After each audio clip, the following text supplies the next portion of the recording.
Alrighty, welcome to the WITS show, What It Takes to Succeed show. I'm your host, Igor Zdorovyak. By trade, I'm a technical business transformation project program portfolio manager with expertise in PMI, Scrum Agile, Lean Six Sigma, Black Belt, ITL, and other methodologies, techniques, and practices. And for many years, I've been writing about what it takes to succeed, interviewing leaders and experts in their field. Now I'm bringing it to the masses, as Tim Ferriss would say, on a new platform. I've been in hiatus for a while, working on my skills, and hopefully it will show in the months and years to come. Today, I'm bringing you Dr. David Paul, who has over 30 years of experience in leadership, management, and study of motivation. Dr. Paul taught in many universities. His doctorate in organizational development led him to quantify and survey the impact that feeling, care for, had on individual engagement at work, the delight at being at work, and whether they flourished in the workplace environment.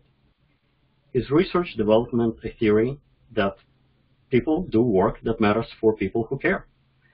And in this interview, I hope you will see that through Dr. Paul's almost 20 years of research and analysis, which led him to the Dare to Care book, and hopefully you will understand that differences between motivating people to do something versus creating an environment where people want to do something.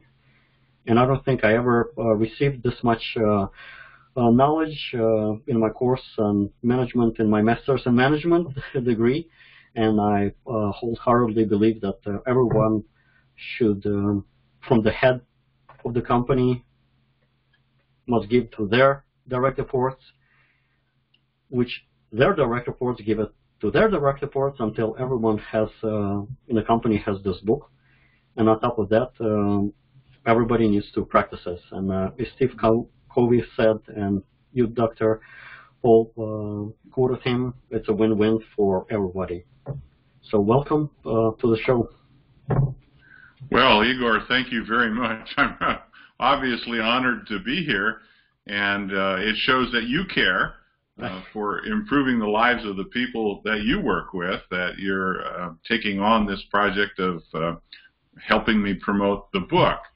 And you hit it right on the head when you said it's a big step from thinking about caring to actually taking the action of caring for others in the workplace. And that's an incredibly important part of improving productivity. And our data that we've analyzed and shown in the book gives very, very strong correlations between what we call regard and productivity in the workplace. Mm-hmm. Now, in the preface, you say that you wrote this book because you wanted us to see the benefit of taking actions to care for others at the workplace. And you mentioned that managers, rather than connecting with the lives of the people we work with, we measure employees' output. Now, why is that a problem? Well, that's a good question, and it's a temptation for us to measure what's easily measured. You know, you go to the doctor and your foot hurts, and he takes your temperature because it's easy to measure, and he weighs you because that's easy to measure. May have nothing to do with the fact that your foot hurts. And I'm not here to say bad things about doctors at all. But what we are here to say is that the core of productivity lies in motivation that people bring to work. And when they are self-motivated to bring to work their best thinking, their best working, and their care for others, they are going to that will show up in productivity measurements. I was just meeting with a fund development lady the other day, and she said the metrics in her office for turnover are terrible because they're related to activity and not to productivity and not to how people feel cared for. And so she resolved to take my book to her office to try another way for people to improve engagement through caring not through beating them up with measurements. Yep, that's true. Now, in writing this book, what was the goal for writing this book? Well, I had the goal of discovering, first of all, what people mean when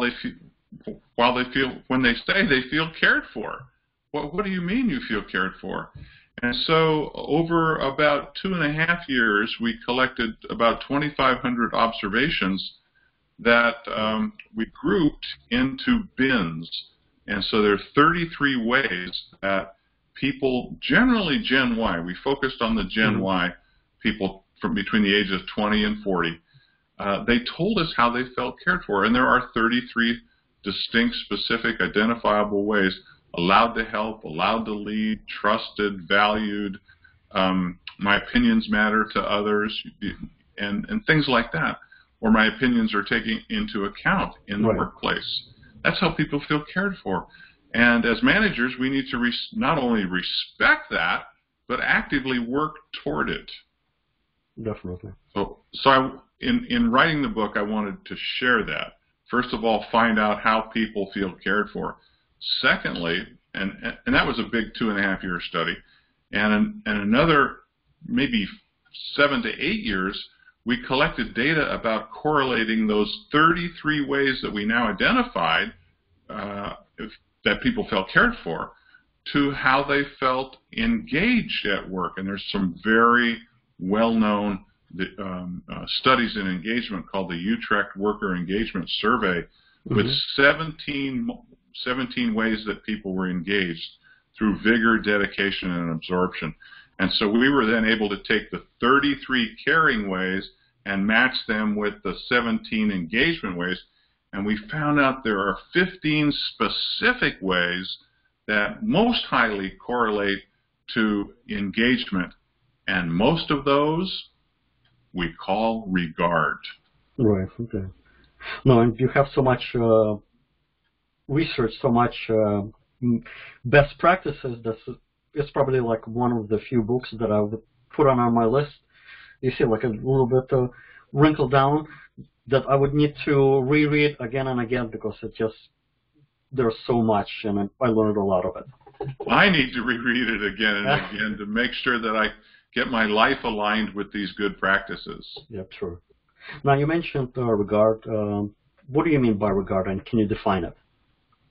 Oh, you know, that's good. There's a good subtle distinction, because people say, well, why isn't respect enough? Or what about reward? Because the 3 giant ways that people feel cared for are respect, regard, and reward. And respect is kind of that normal, daily, culturally specific behaviors that we come to expect in the workplace. But you see, regard is like respect plus real affection for people, real care for people in the workplace, real connection with people.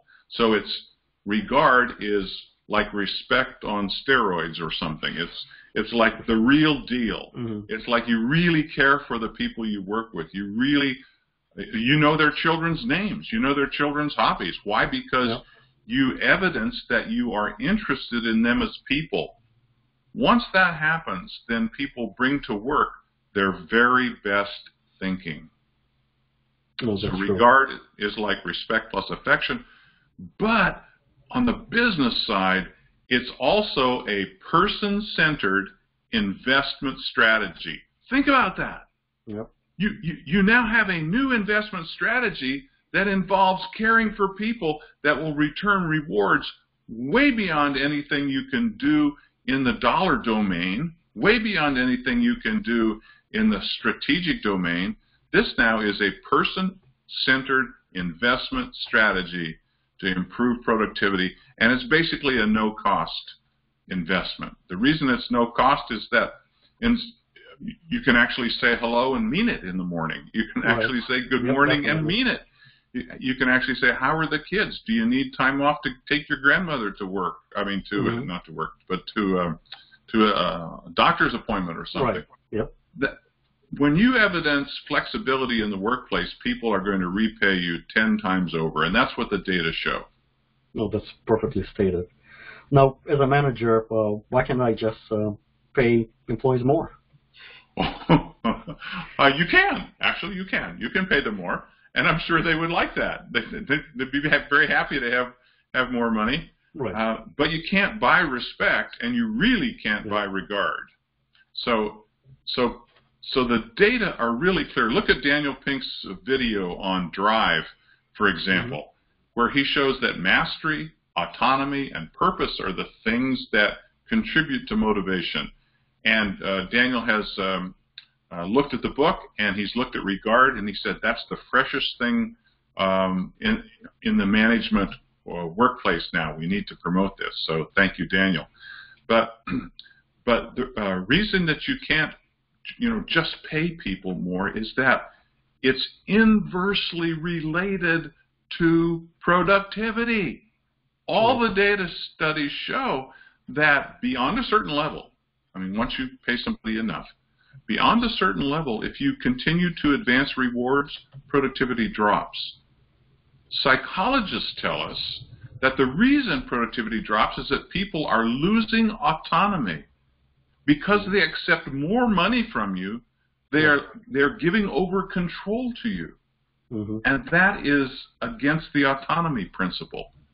And so, yeah, you can pay people more, and that's great. But you're probably not going to see the increase in productivity. You will not see the increase in productivity you get when you take the zero-cost investment strategy of increasing regard at work. Right. No, I think the method for controlling the employees started back when, I guess, when we used the military style of hierarchy. Okay, here's the order, do it. Then the industrial age came. The employees is dumb, don't know anything. You do the work, micromanagement. Next step is autonomous work. Okay, you do the work the way you do the work. And now, as you say, okay, how about showing a little bit caring? That will go even further. Oh my goodness, yes. I don't think scientific management did anything to help us other than to kind of organize work.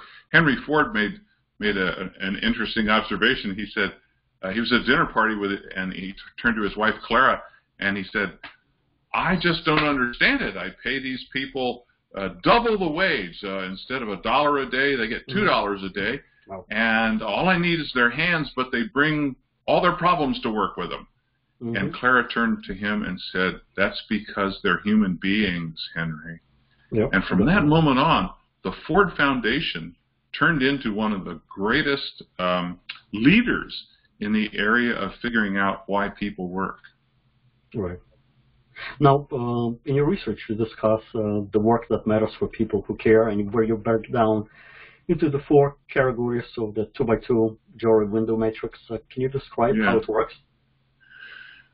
Sure. This is a little bit of a thought exercise, and if you can just stay with me for a little bit, I'll probably do things like draw like this and so on and so forth. But if you consider a 2x2 matrix, on the top there is the work can matter to you or the work can't matter to you. There's sometimes when we go to work and the work doesn't matter to us. And on the people side, you can feel cared for by people at work or not cared for by people at work.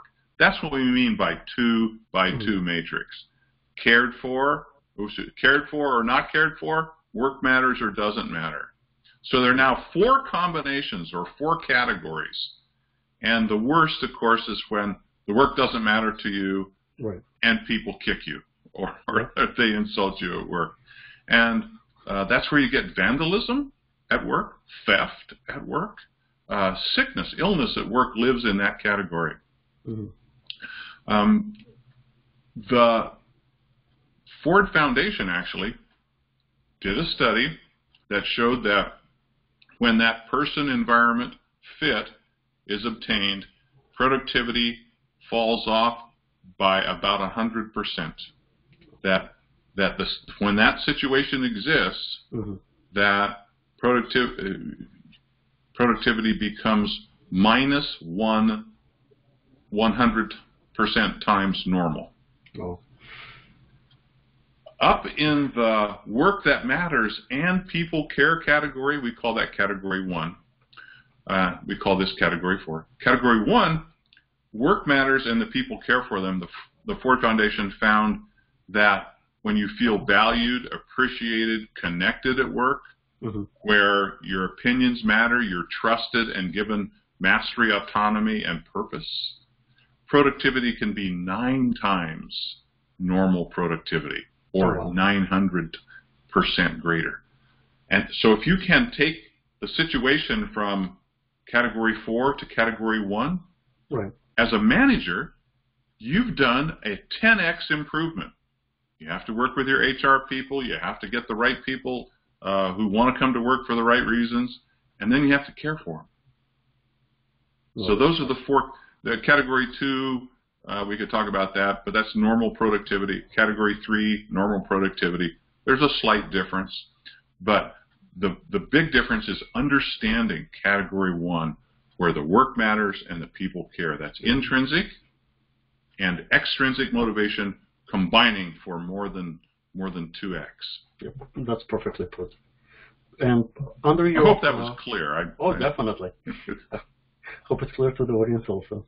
Now, under your feel encouragement and support section, feeling cared for category, can you describe the notion of constructive feedback as being part of the caring environment? Oh, sure. This was very interesting result of our study, actually. So our target demographic were workers from the age of 17, but we had some at 17, 18, 19 years old, but our target was 20 to 40 years old. And many of the responses in that arena said, I want feedback and connection from my boss and feedback and connection from my coworkers. And it doesn't matter whether it's positive or negative. I just want that feedback. Because the opposite of feedback is silence. And in the silence, that's the worst condition. So silence is not golden. Silence, in this case, good, is not golden, because in this case, then people in that age group whose main psychological goal is to develop their character, get no input. And so they can't improve, they can't change. And you know, you've heard in marketing, like the first best answer you want is yes, but the second best answer is no, so you know where you stand. And the worst answer is, I don't know, or talk to me later, or I'll get back to you. Do you see? And so it's a character development kind of notion, and we were surprised when we first heard it. But after we analyzed it and had some sociologists tell us and psychologists tell us about this, it made perfect sense. Talk to your people. Definitely. Yeah. Now, in your research and every other major research looking at the issues of caring at the workplace concludes that there exists specifically for the Gen Y and Millennium generations. Studies have demonstrated that those people show a strong correlation between items of being cared for, engagement, in innovation, in speed, quality, and cost competitive. Can we say it is a causation now instead of correlation? I think you're on the right track. I really do. I think that the data are pretty clear that there's been no study of any job seeker who said, I'm looking for a new job, but I feel perfectly happy, satisfied, valued, appreciated, and connected at my old job. Nobody's ever said that. No resume writer has ever had the challenge of writing a resume for that person. In addition, the Ford Foundation, the Gallup studies, Eccles and Gutman, Jane Dutton at University of Michigan, and Kirk Cameron over at Michigan State have all done the studies that are saying that caring at work improves the condition of the people at work. And that's the causation piece, you see. That's Yep. the causation phase. There you go. Would I like companies to come and say, well, let's do this and try this and work this at our place? You bet. Because part of my mission in life, I think, is to help evangelize the caring of individuals at work. Yep, and I hope your evangelism spreads across. Yeah, thank you. Thank you. Now, you talked very nicely motivational research, and you talked about intrinsic and extrinsic motivation, and hopefully my audience know about those. Now, can you explain how this, as well as identified and introduced states, tie into the equation of respect, regard, and reward? Well, identified and introjected, those terms, yeah. I puzzled over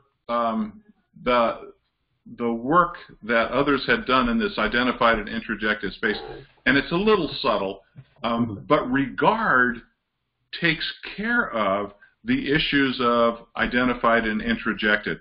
Identified says, I understand that the company wants to do this work, but I'm not ready to do it yet. So he identified that there's some good purpose out there, but you know, this is important. It's not his good purpose. Do you see? It's correct. Yep. The goals have not been melded yet. Right. For introjected, it's a little bit like punishment avoidance, where he says, if I don't do this, all right, I will do this. I won't put much effort into it, but I will do this. Because if I don't do this, the company may punish me. Now, true regard says that you have been able to put the right person in the right job and cared for them in the right way so that it completely eliminates the identified and introjected difficulties. Right. Now, you cite some of the other works like Russell Hochschild, who coined emotional labor. His work, almost half a century, is still cited as authoritative research today. Now, there remains a dispute about whether faking a smile or pretending to care is ethically approach or to management or leadership. And now most of the folks have a pretty good built-in bullshit detector, sorry for my French. So why fake it? Is just to document that, yes, I was nice in writing, and here, you know, I was nice to my employees. Yeah, you've read the book. You've read the book, and I appreciate that so much because we often get that question about respect, the smile, versus regard, the true caring. And so the idea is never, ever, ever fake it.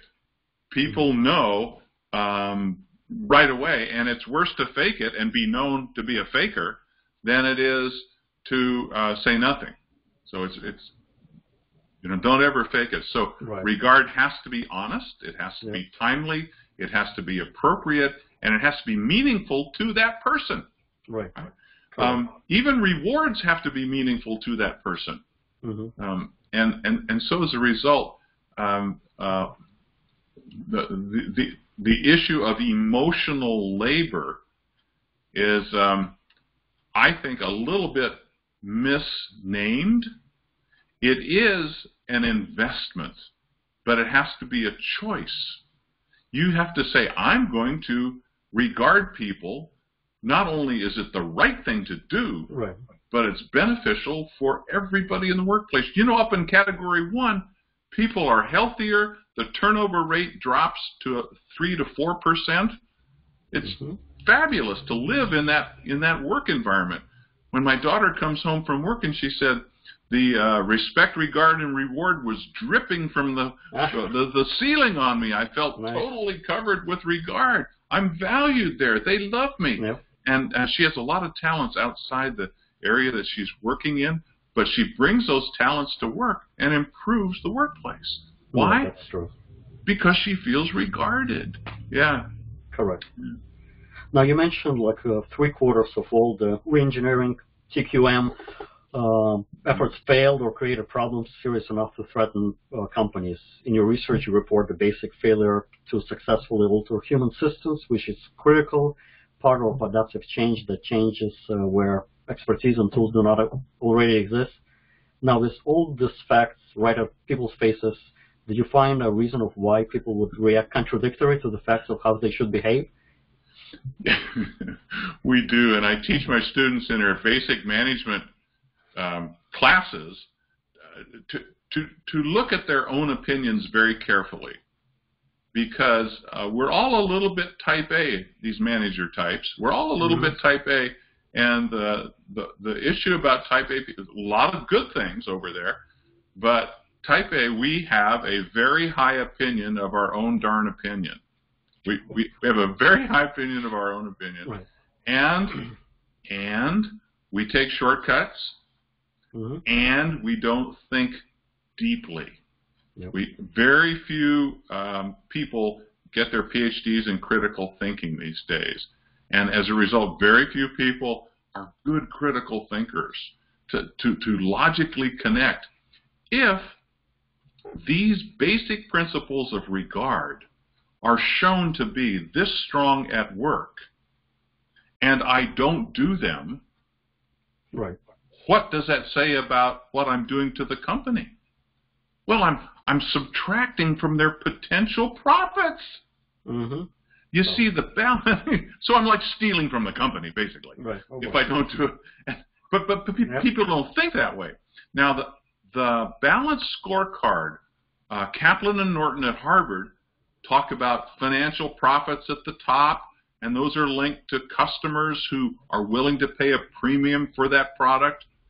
And that's all clear, but that's where most thinking stops, because the next two levels are the most important. The next level down is improved business processes, because nobody likes waste. Kaizen studies are there to take out the muda of waste. But what's the bottom of the pyramid? The bottom of the pyramid is motivated and prepared people who genuinely want to come to work willingly and enthusiastically give their best. And how does that happen? That happens when they feel cared for. Right. Sure. So we've ignited the base of the pyramid of the Kaplan and Norton balanced scorecard with caring. Right. No, I am a Lean Six Sigma Black Belt, and I always bring the human side into the transformation, and would always think, okay, how would it affect the people? So now, can you explain why by itself reward dulls thinking and innovation and reduces productivity? Oh yeah. So if you just gear toward reward, what you have is a mechanistic system. And if you look at the Daniel Pink video, you'll see an image of a guy with a carrot on a stick out in front of a horse or a donkey, you know, and he's beating the donkey and doing the carrot and stick approach. And the donkey doesn't have to think at all. You know, he just has to go for the carrot. Unless people are exceptionally intrinsically motivated, a reward system will turn off innovation and turn off motivation in most everybody else. And the reason that happens is, we talked about just a little bit earlier, we talked about ceding control to the man, or ceding control to the organization through reward. Now, there's some really good criteria for reward that, if done correctly, can help motivation. But we're not talking about that. We're just talking about the normal course of reward. Right. Now, in your research, you describe that feedback produces months and months of motivation to a person. Now, how can that be, and what kind of feedback this has to be? Oh, my goodness. This was one of the most eye-opening studies that I ever got to be part of, or to observe, I should say. At the University of Michigan, 2,500 third, fourth, and fifth graders were participated in a scientifically controlled randomized study, and one half of the group was told that their success was due to their hard work plus their talent. In the other group, they were told that their success was due to their hard work. And this is a period of time in their life when they're thinking about developing their character. Okay. Yep. So in one case, the word talent is added to the feedback. Okay. In another case, thanks for the hard work. Now you can try this experiment the next time you go to a restaurant, or the next 2 times you go to a restaurant. In one case, tell the server, thanks for the hard work. We appreciate it. Give them a good tip. And in the other case, look them right in the eye and say, thanks for the hard work tonight. You obviously have a talent for customer service. Yep, that's perfect. And see if there's any different in the reaction. Difference. Okay, so people who perceive that they're talented with respect to my value system, then impute that they are valuable to me. Do you see that? Oh, yeah. And so, over a period of time, the randomized study at the University of Michigan between 1 year and 3 years later found that the group that had talent in them was 30 to 70% more capable in each of 5 areas: art, music, language, math, and sports. Oh, that's so amazing. It matters to every aspect of our lives that we feel talented and valuable. You know, I know you know, that the word talent was used to describe Roman coins, something very valuable, right? There's a lot of biblical references for that, but we won't get into that. It's just that it's no secret that when you feel valuable to someone, you're going to bring your best. No, that's true. Yeah. Now you talked about like Huckman and Oldman work redesign model. The research data is clear that the human system is much more appreciative of feeling cared for than the rewards or imposed schedules, as you talked about, and also that takeaway for the managers and leaders is that caring for others in the workplace give honest, intrinsic-centric feedback and packed of nitpicking, schedule-oriented comments can produce engagement, motivation, improvements beyond anything currently experienced. Now, can you explain what is meant by imposed schedule? Is it 9-to-5 work schedule and not having flexible hours? And second part is, what did you mean by schedule-oriented comments? Is it like 360 annual review, like once a year, that, you know, in the name sakes only, you know, with whether it's true or not, just, you know, do it once a year?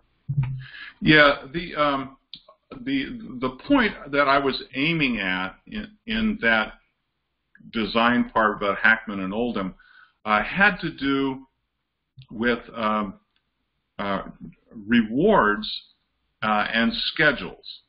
And so rewards and schedules both impose obligation on the part of the worker. So as a manager, if I reward you, you think that I expect something from you. As a manager, if I tell you this work has to be done by Friday or Thursday or something like that, then by golly, I am expecting something from you. Right. The best, one of the best managers that I've ever seen is a young man who owns a pool business here in the North Bay of San Francisco. He's a swimming pool contractor, and he says, you know, Dave, I never tell my guys to hurry up. He said he never tells his guys to hurry up. Okay. And he said, I want the very best installation first time. And they will bring it because I bring them coffee and donuts. I care about their kids. I never hassle them. I never nitpick them. I never tell them to hurry up. They know my quality standards are very high, and they appreciate it. But more than that, they appreciate being able to have some, and I'll just use Daniel Pink's words, mastery, autonomy, and purpose to their job. Wow, that's amazing. Yeah. Now, I like the writing style. It has complicated research as well as methodologies and so much pack of information. Where did you develop your writing styles? Yeah. I am so grateful to my editor, Sue, and her advice, and my wife's advice throughout the ages. Write simple declarative sentences and tell the story and make it meaningful. At my undergraduate college, we had little precepts of 6 to 8 men meeting with the professor, and he pulled me aside one time and he said, "Dave, just write like you speak." Excuse me. And he said, with passion and impact. Wow. And the best way you get that, of course, is with simple declarative sentences. Mixing up the research and the anecdotes was hard. I just have to tell you, to extract from the research a pertinent example or story took a lot of time. This book was many years in the development along with the research. So it wasn't an easy thing, and I think my writing style actually evolved over the period of time. If you go back and look at the early versions of this book back in 2011, I don't even like reading it. Well, that's good that you improved on that.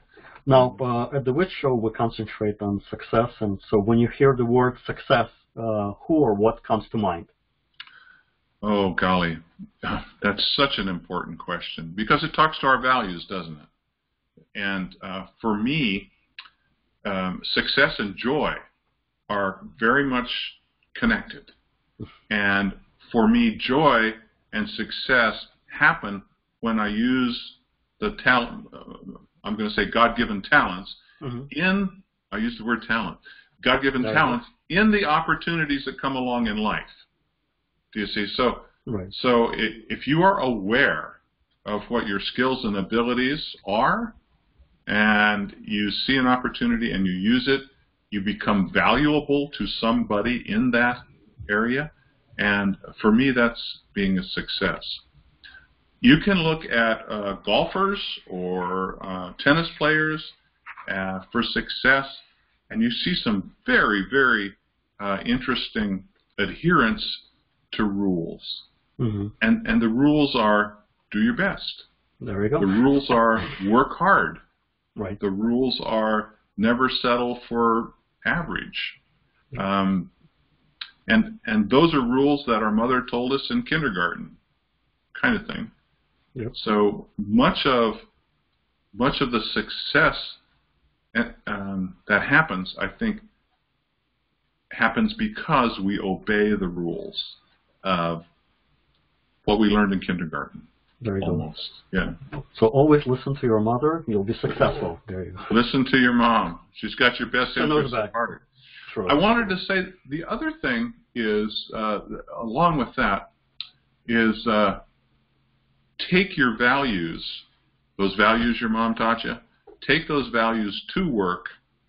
Don't take your values from work.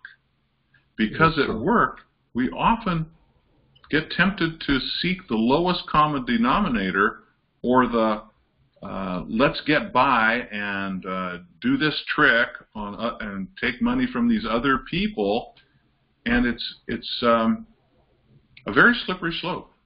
So make sure you stand up for who you are and take your values to work. Rather than taking your values from work, and care for those people at work, and they will be much more likely to create a compatible workplace that's compatible to your values. Yep. Take the values, from your family. Treat like you want to be treated, and basically do the same thing at work. Now, and regard, if I can just kind of add a little footnote to that, and regard tells us that not only do we have the golden rule that you just cited, but the platinum rule. And the golden rule is that treat others the way you'd like to be treated, but the platinum rule says think about how the other person wants to be cared for. You see, and so there's kind of a little difference, maybe. Yeah. Yep. We always like to think, okay, how's it going to affect me? Well, put yourself in the other person's shoes and say, okay, if I do something or say something, how will they feel? How will they react? Correct. Yes. Now, if you can have like one message that everybody practically would see around the world, what would that message be? Well, I would certainly hope they would buy a copy of the book, Dare to Care, How High Mutual Regard Increases Productivity and Engagement. I'd like to see that, but I'd like to see them not put it on their bookshelf. I'd like to see it open on their desk, open and reading and taking action. I mean, you started the interview talking about taking action, right? And I think you now have a prescription for taking action. I want people to listen to others at work, to talk to them about what is interesting to them, not just about work issues, but how's the kids, how's the dog, how's the family, how's the Little League, how's your life. The Ford Foundation found that the most powerful question you could ask and pay attention to at work is, what can we do together at work that will make a difference in your life? Right. And I have 13 of the world's smartest guys at the table, my board meeting the other day, and I asked them that question, and they said, well, you want me to work harder at work? You want me to buy some software to work? I said, no, we'll try to get. It took me 3 times before they got it, that I was genuinely asking them, what can we do at work to help make their lives better? And then it just opened up, and they said, well, I could use a little more flexibility over here. I don't need to get your permission to take a trip to the customer. You know, things like that. And as I listened, I heard mastery, autonomy, and purpose. Wow. That's great. Now, is there anything else that you wanted to add that we didn't cover? So we talked about regard, and I think if we all understand that regard is this, like respect on steroids, saying hello and really meaning it, seeing what you can do at work to make other people's lives better, engaging with people in a constructive way. So we talked about that, and that just covers nearly every topic in the book and in the research. I will say that if you connect with my company or with me at my email, I will be happy to send you a free guide, 16-page pamphlet in how to do regard-based projects at work. And this is normally this would be a $5,000 to $10,000 seminar that we'd bring to you at work. But as a result of your generosity, if people are willing to connect with me and send me an email and ask, say that they've seen the show and ask for it, I'd be happy to send it to them free of charge. Oh, perfect. I'll put that in the transcript. Thank you. So in closing, thank you, Dave, for being my guest. Thank you for putting so much care in your Dare to Care book.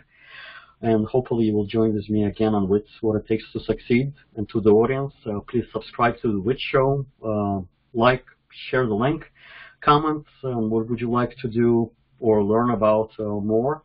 That way I can bring you more experts like Dave who will provide insights to help you succeed. Best of all, buy Dave's book for yourself and for all who might benefit it. And as Dr. Paul said, use it, don't just read it. And also as the saying goes, sharing is caring. So thank you, have WITS to succeed, and until next time. Thank you. Igor, thank you so much for having me on your show. It's a beautiful thing that you're doing for others. Thank you.